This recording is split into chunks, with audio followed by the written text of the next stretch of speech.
Hello, everybody. It is 4/20, 2020, April 20th, 2020. And,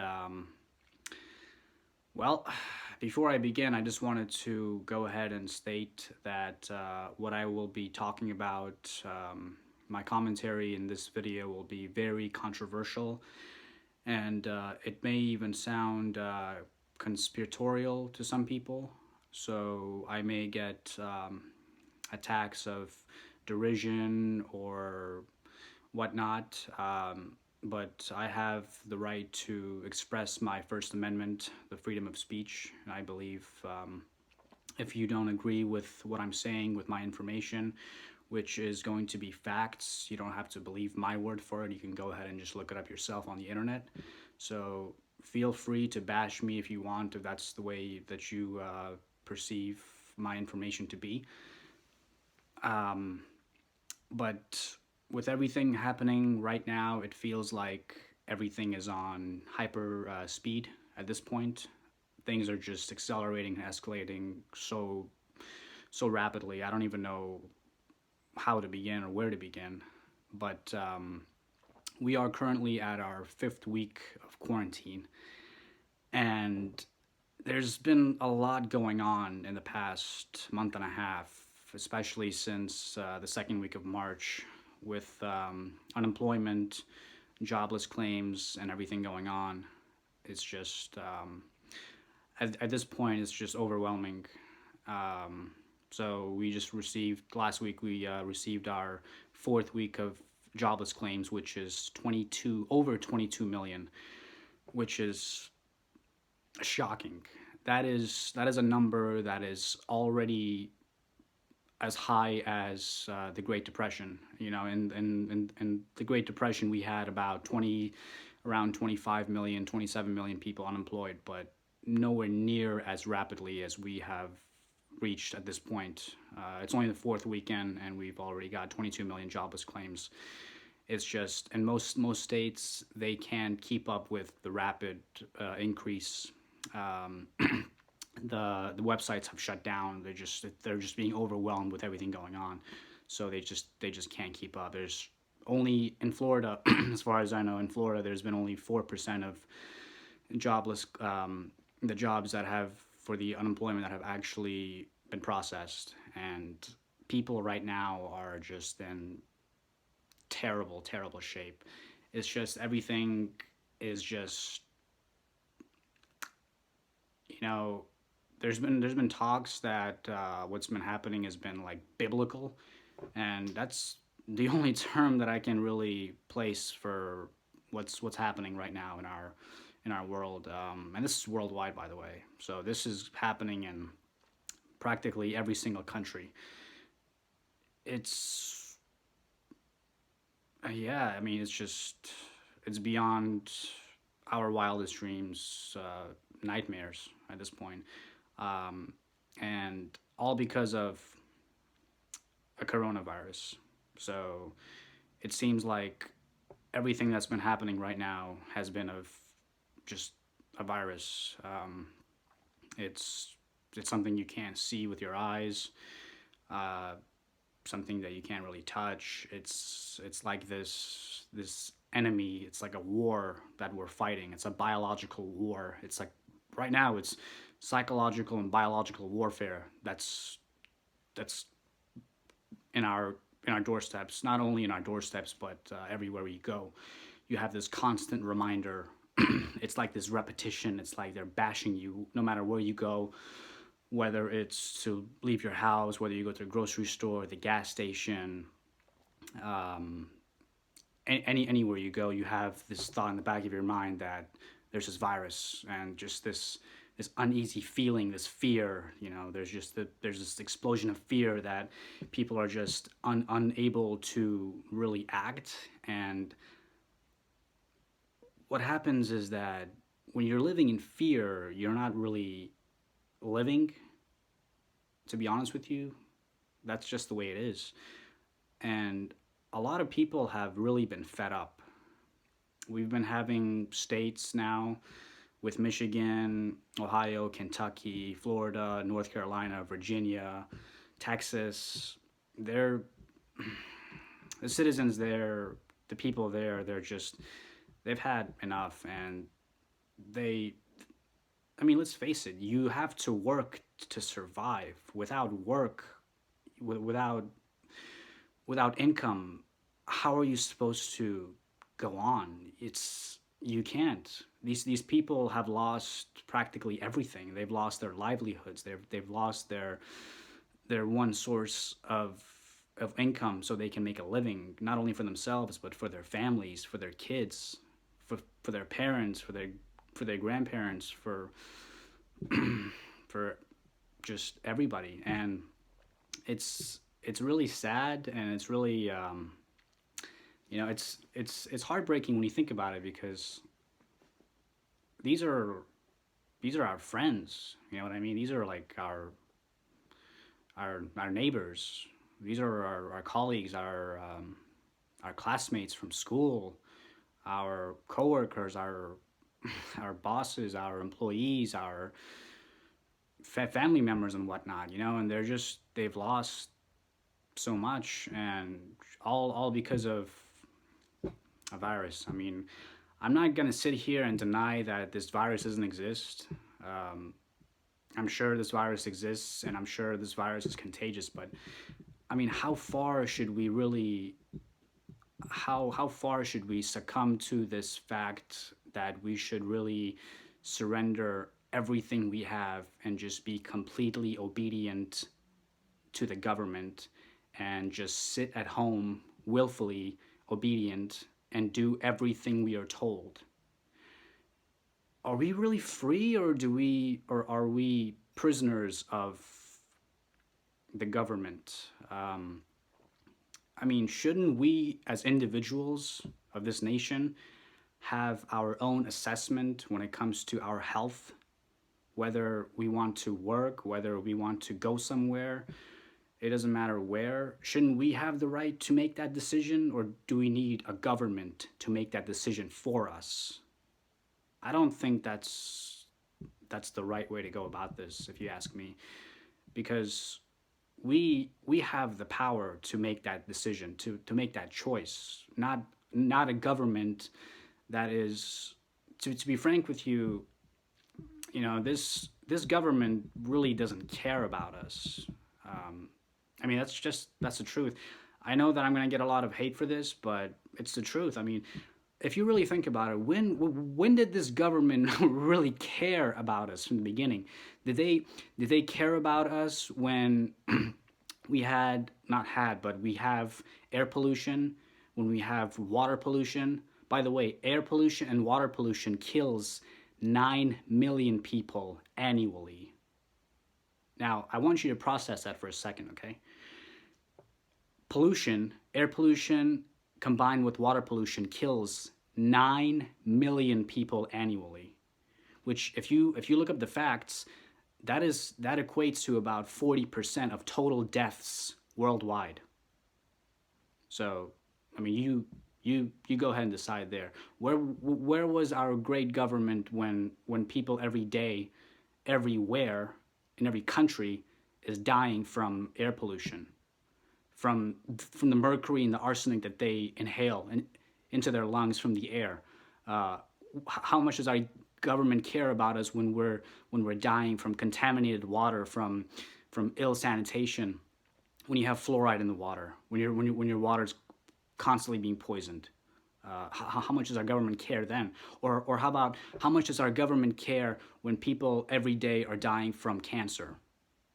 When the cancer itself, what exactly is our our aid to fight cancer?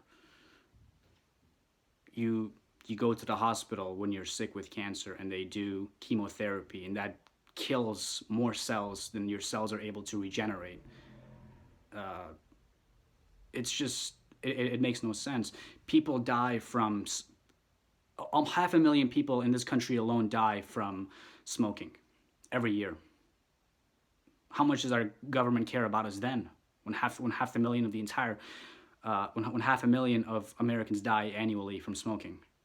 The suicide rate has been skyrocketing because people have lost their jobs in this country, and they can't work, they can't make a living, so they're taking their own lives. Suicide rates in this country has quadrupled, by the way, just so you know, in the past few months. Where's our government then? And where's our government when anywhere from 300,000 to 700,000 die from the flu annually in the world every year? Why weren't we wearing masks then? Why do we have to wear masks now in most states? In most states, you have to wear a mask, otherwise, you're going to be fined $1,000. California, Washington, so many other states, you have to wear a mask, otherwise, you're going to be fined $1,000. So suddenly we're supposed to accept the fact that our government cares about us now, this year, when prior to every year people were dying from all these illnesses, all these chemicals. You're being poisoned in everything, to be honest with you. I mean, your food is being poisoned. All this GMO that you eat every day, it's poisoned. The air you breathe inside your home and outside. Do you ever look outside your house and you see these trails in the sky? What do you think that is? It's not just airplanes. You see all these zigzag lines and like these clouds. They're basically buffering with these dark, gloomy air. It just, I mean, that's all chemicals. The food that you eat, there's so many carcinogens in there. They they basically poison you in every sense of the way. But this isn't really about all of that. It's just the fact that if you think about it, they are while we're in lockdown, everything is collapsing. I mean, you have the government completely in total control. They're commandeering this ship of ours into uncharted territory right now. We don't know what's happening. We don't know where they're taking us. We don't know what's going on for the most part. We're basically as lost as lambs right now. If you really think about it, we're in uncharted territory because we have such great uncertainty right now that we have no idea what's coming down the pipe in the next month or the next even this year. We have no idea what's going to be coming when unemployment keeps rising, when people continue to lose their jobs, their income. They have nothing else to look forward to, which is why you have this civil unrest that's been happening for weeks. And even prior to 2020, you had a lot of civil unrest last year. Last year in 2019, there was an explosion of civil unrest in 47 countries, by the way, ranging from South America, Chile, Colombia, to Hong Kong, France, Spain, Algeria, Lebanon, Spain, all like everywhere in practically every continent, and it had to do with political and economic turmoil. You can look up the facts. You don't have to take my word for this. Please just look up the facts yourself. It's all there. This happened way before the coronavirus emerged, and there were protests and there were riots. Everything was falling apart. This isn't something new that just popped up like that. This has been going on for a long time, and what's happening right now that we're looking at is practically everything is shut down. There's been discussions that Texas may be the first state to reopen by the end of this week. I don't know how you guys feel about that, but in my honest opinion, I think that's a good start because what's really important in your opinion? Do you think that we should continue to be locked up indefinitely until this virus subsides completely, or do you think that while this is happening, the economy should just collapse completely and everybody should lose their jobs and we should just sit home willfully obedient to our government that pays us $1,200 checks while people go homeless? I mean, the homeless population is skyrocketing. So The jobless numbers keeps increasing. People are unable to make ends meet. Uh, people are waiting in lines for miles in their cars to get food out of food banks. Is that normal to you? I mean, this hasn't even happened during the Great Depression. Not even in the Great Depression in 1929 that lasted for about like 12, 13 years. Not even during that time did you have miles of cars, okay, in multiple states. You name it, California, Pennsylvania, New York, South Florida, all these different states. You have miles of people waiting in line just to just to get food so they can survive. I mean, that's the point that we're in right now. And you may call this, like sad doom and gloom news, but this is the truth. You don't have to believe me. These are all facts. You can look it up for yourself. But that's the current situation that we're in right now. Is that there's so much uncertainty that if you live a day with two meals or more, you're having a great life. I mean, let's be honest. You're living a great life. So be thankful for what you have. Don't ever be complacent. Don't ever be ungrateful for what you don't have, because at these times, a lot of people would give anything for a meal. And if you have a meal, you're wealthy at this point. So that's what it is. I mean, people, let's face the facts. This system is broken. It's beyond repair. It's just irreparable at this point, and we have to realize that we have to.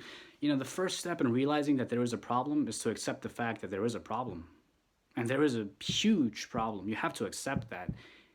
You can't continuously go on believing that everything will be taken care of by the government, by our politicians, by our congressmen. That's not how we can resolve this. We have to realize that we, the people, have the power to make a change, and we have to come together as one. We have to unite as brothers and sisters. Otherwise, if you leave it up to the government, they're going to continuously do what they're doing. They're going to bankrupt millions more. They've already bankrupted over 22 million people. And what has that done so far? Think about it. What has that accomplished? We've been on lockdown for 5 weeks, and the infection rate continues to skyrocket. We have over 700,000 people that are infected in this country, with over 41,000 deaths. Okay? And this really started to skyrocket when the states began to quarantine. This wasn't happening before quarantine, okay? So the numbers started to skyrocket after quarantine. And how long has this virus been in this country? January? Okay, January. 4 months. So in 4 months, okay, from January all the way until the middle of March, that's when most of the lockdowns began. You can even say the beginning of March. For 2 months, we barely had any deaths. And then we locked down. And then after lockdown, people started dropping dead like flies, like birds. What happened? Isn't the lockdown, the quarantine supposed to resolve all of this? Isn't that supposed to diminish the numbers? Isn't that supposed to reduce the numbers? But no, it hasn't done that. I mean, if you think about it logically, if you think about this rationally, how does that make any sense? How do the numbers go up when we're in lockdown and quarantine than they do prior to that? But anyways, I just wanted to get that out of my chest, and just wanted to deliver the message to you guys. Let me know what you guys think in the comments. But if you don't like this content, this material, feel free to unsubscribe. You don't have to listen to me. You can go back and listen to whatever you want to listen to.